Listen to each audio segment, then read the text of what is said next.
So I have a confession. Since I got back from Las Vegas and now these fires that are kind of erupting around my home, I've kind of been in this state of anger. And I'm angry at the people in the world who continue to kind of run this race as if we're all kind of competing for something. They continue just to kind of blurt out in their anger more messages of division. And recently Eminem put out a rap video. It's called a cypher, so just a freestyle rap during the BET Awards that kind of trashed President Trump. And in the video he says, if you're a fan of mine and you like Trump, you can either be for or against. I'm drawing a line in the sand. And he says, if you don't come with me, then he says, F you, and flips off the camera.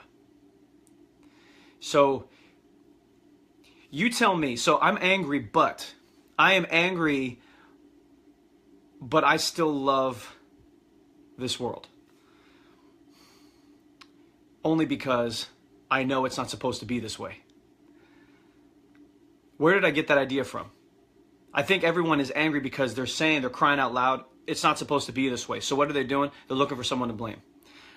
Trump might be the reason. They might think that religion's the reason. They might think that climate change is the reason, or basically human pollution is the reason. They might think that mental health is the problem. They might think that guns is the problem. They keep looking and shooting for someone to blame. It reminds me of that childhood story, the tortoise and the hare, where you have these two opposing animals, both with different skill sets, and they just start running. And the story goes that the rabbit runs fast and is clearly in the lead, falls asleep because he just has contempt for the tortoise, is really cocky and overconfident, and the tortoise just slowly passes him by and wins the race. But there's an interesting perspective, because what if the race continued and the rabbit wasn't so overconfident, and all of a sudden the rabbit runs and doesn't fall asleep? And clearly he wins. Clearly he wins. But what if the tortoise, after that, decides, you know what, we're going to choose a different route, and the rabbit takes off again on this third race and realizes he's come to a break in the road where there's a river, and the tortoise slowly approaches and goes in the water and swims right across to the finish line. So the tortoise wins. But what if they choose the same route, and when the rabbit gets stuck at the river, the tortoise says, hop on my back, and we go across?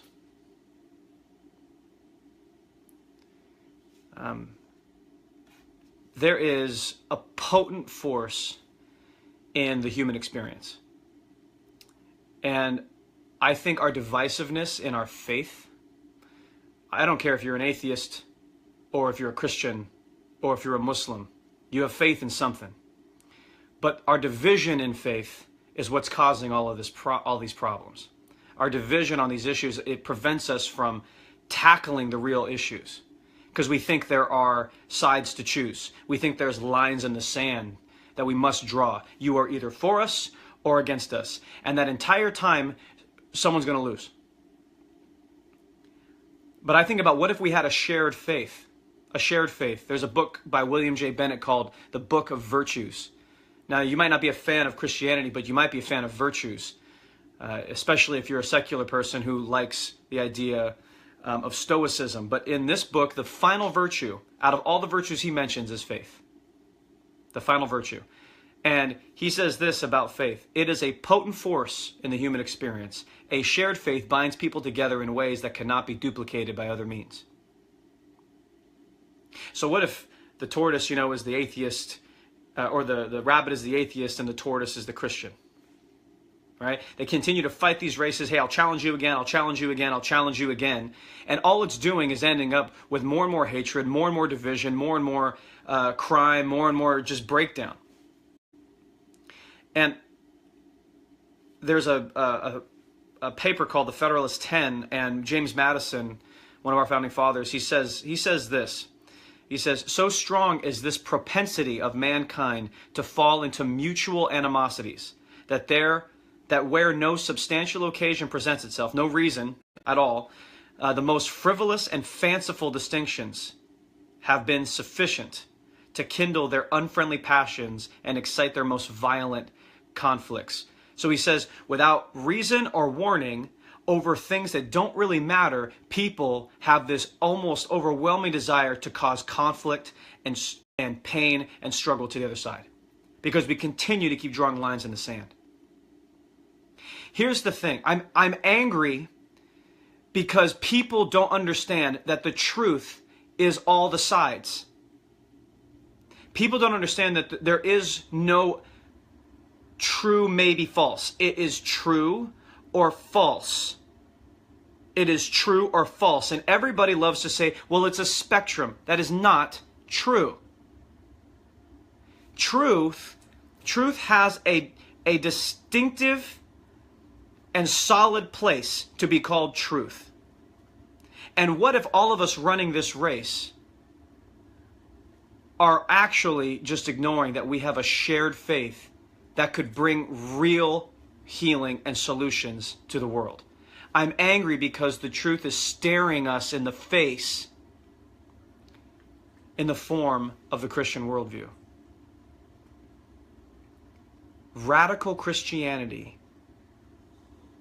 freely chosen by free people that aren't forced to choose it, that aren't legislated to choose it, but they become radically loving, radically generous, radically kind, radically into art and culture and building community.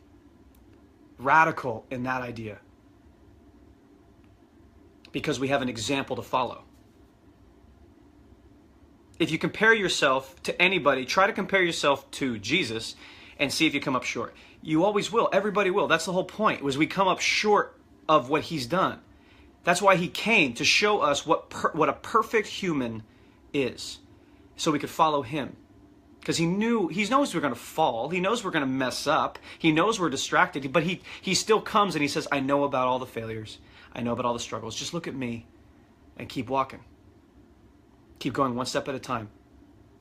That's the thing that's getting me so angry about what's happening in the world. Everyone keeps drawing lines in the sand. It's really starting to tick me off. Eminem comes out with this rap video saying you're either for or against.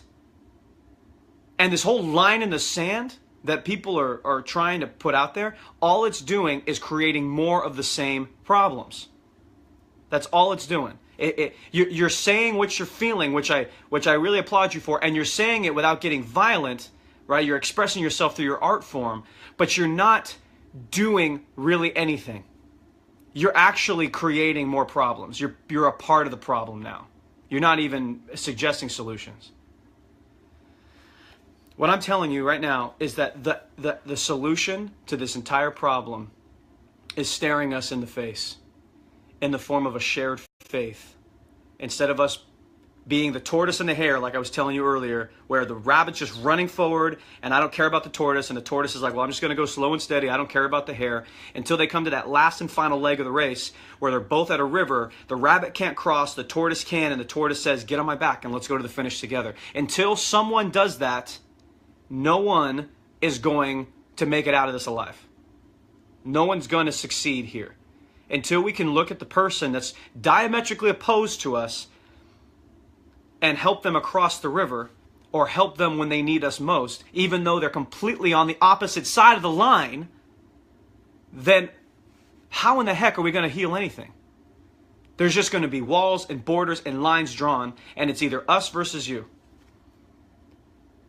Until you realize as an American that this country got the most perfect layout of religious freedom of any country to exist, until you realize that the religious freedom doctrines of this country allow you to freely choose something like Christianity,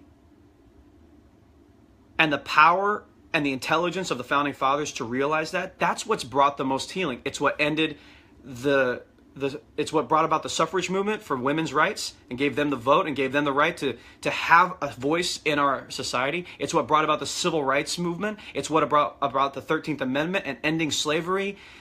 That idea of religious freedom allowed us to pursue those ideas. And the thing that just is driving me absolutely nuts right now is that people continue to force people into a corner. But in Christianity, see, Christ, he's not in a corner. He's all the sides. He's not, and just like my pastor was talking about this weekend, he's not Republican or Democrat. He's not black or white. He's all of it. He's all the sides. So if you stand by him, you stand by the truth, and you stay steady in that. And if someone tries to say, pick a side, you can say, you know what, I like a little bit of what you're saying, I like a little bit of what you're saying, but I really like what Jesus says. You know, we have to let our no's be no's. The things that we don't like, we say, no, that's not right. And we have to say, yes, that is right. All right? But whose side are you on? You have to be on the side of something that's consistent, that doesn't force you into these divisions. Because just like James Madison was saying in the Federalist 10 papers, he says, so strong is the propensity, the desire for mankind to fall into mutual animosities. So we'll create tribes, we'll create different ideologies, and we'll fall into these mutual animosities with no, he says, no substantial occasion presents itself. It means for no reason at all. We're just going to create factions. That's why the Founding Fathers didn't want political parties. But James Madison is saying that's how powerful this force is, that we have to create sides. We got to draw lines in the sand. And he says, because it's when there's no substantial occasion presents itself, the most frivolous and fanciful distinction. So people will just make up things because you're different than me. We'll just make things up. And we'll use those very weak pieces of evidence to draw the lines and say you can't be a part of it. And then it gets violent. I'm angry, but I want the solution to be heard.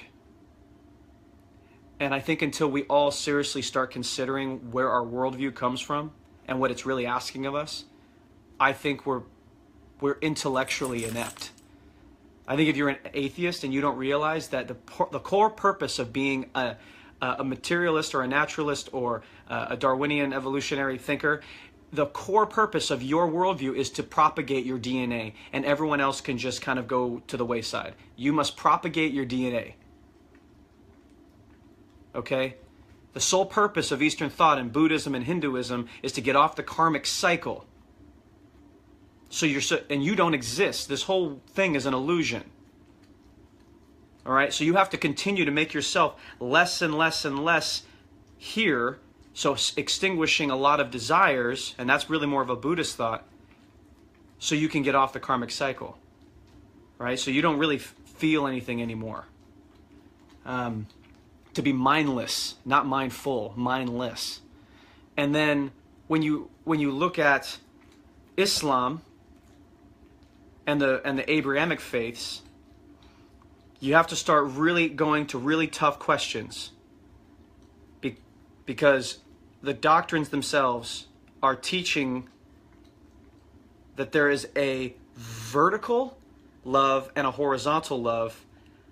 And in Islam, this right here is completely unknown. This right here is completely unknown. And this right here is, you must submit and follow this unknown out of fear. But in Christianity, it is choose me and then help others out of that same love.